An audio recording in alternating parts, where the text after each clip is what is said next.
December 19 ചൊവ്വാഴ്ച. ലൂക്ക 1:5 മുതൽ 25 വരെ വാക്യങ്ങൾ. ഒരു ദിവസം മതപഠന ക്ലാസ്സിൽ വെച്ച് ടീച്ചർ വിദ്യാർത്ഥികളോട്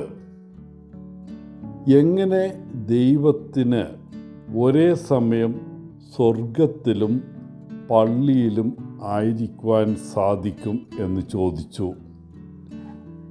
ഇതേക്കുറിച്ച് വിദ്യാർത്ഥികൾ കുറച്ചു നേരം ചർച്ച ചെയ്തു.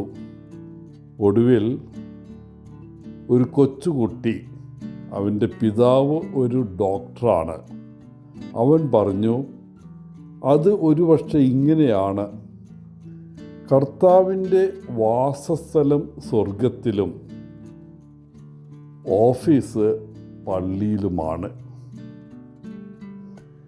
ഇന്നത്തെ സുവിശേഷ ഭാഗത്ത് സക്കറിയ ദൈവത്തിൻ്റെ വിശുദ്ധ മന്ദിരത്തിൽ പ്രാർത്ഥിക്കുമ്പോൾ ഒരു ദൈവദൂതൻ അവന് പ്രത്യക്ഷപ്പെടുന്നതായി നാം കാണുന്നു. എലിസബത്ത് ഗർഭം ധരിച്ച് ഒരു പുത്രനെ പ്രസവിക്കുമെന്ന് ദൂതൻ സക്കറിയായോട് പറയുന്നു. ദൈവത്തിൻ്റെ സമയമാണ് എപ്പോഴും മികച്ച സമയം. നമ്മളെക്കാൾ നന്നായി അവനറിയാം. ദമ്പതികളായ സക്കറിയായുടെയും എലിസബത്തിൻ്റെയും കാര്യത്തിൽ അവരുടെ പ്രാർത്ഥനയ്ക്ക് ഉത്തരം ലഭിക്കാൻ സമയമെടുത്തു. അതുകൊണ്ടാണ് എലിസബത്തിൻ്റെ ഗർഭധാരണത്തെക്കുറിച്ച് സക്കറിയ ഇങ്ങനെ പ്രതികരിക്കുന്നത്. എല്ലാത്തിനുമുപരി അവൻ മനുഷ്യനാണ്. ദമ്പതികൾ എത്ര ഭക്തിയുള്ളവരും നേരുള്ളവരുമായിരുന്നാലും സക്കറിയായും എലിസബത്തും തങ്ങൾക്ക് സ്വന്തമായി കുട്ടികൾ ഉണ്ടാകുമെന്ന പ്രതീക്ഷ ഉപേക്ഷിച്ചിട്ടുണ്ടാകാം. അവരുടെ വിധി അങ്ങനെയാണെന്ന് അവർ അംഗീകരിച്ചിരിക്കാം. എന്നിട്ടും ദൈവം അവരെ കൈവിട്ടില്ല. തീർച്ചയായും ദൈവത്തിന് അസാധ്യമായി ഒന്നുമില്ല. എലിസബത്ത് ഇതിനകം തന്നെ പ്രസവിക്കുവാനുള്ള പ്രായം കഴിഞ്ഞിരുന്നുവെങ്കിലും ഒരു പ്രത്യേക ദൗത്യമുള്ള വ്യക്തിക്ക് ജന്മം നൽകാൻ ദൈവം അവളെ അനുവദിച്ചു. ആ കുഞ്ഞാണ് സ്നാപയോഹന്നാൻ. ഈ സുവിശേഷ ഭാഗം നമുക്ക് ഒത്തിരി പ്രത്യാശ നൽകുന്നുണ്ട്.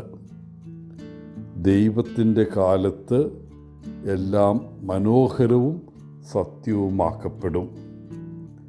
അവൻ്റെ കാലത്ത് നമ്മുടെ നാണക്കേടുകളും സങ്കടങ്ങളും പുറന്തള്ളപ്പെടും. അവൻ്റെ കാലത്ത് ലോകം പൂർണ്ണമായും പുനഃസ്ഥാപിക്കപ്പെടും.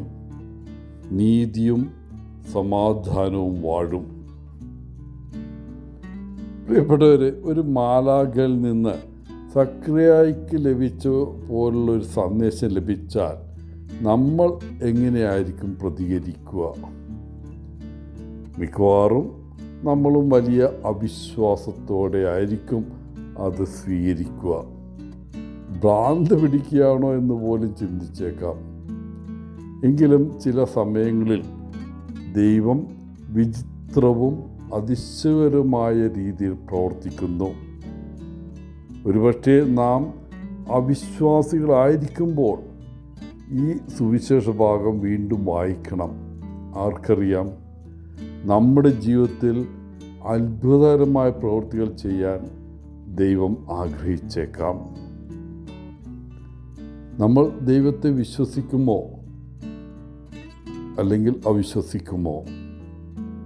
ദൈവത്തിൻ്റെ അഭ്യർത്ഥനയ്ക്ക് അതെ എന്ന് പറയുമോ അല്ലെങ്കിൽ അല്ല, വേണ്ട എന്ന് പറയുമോ?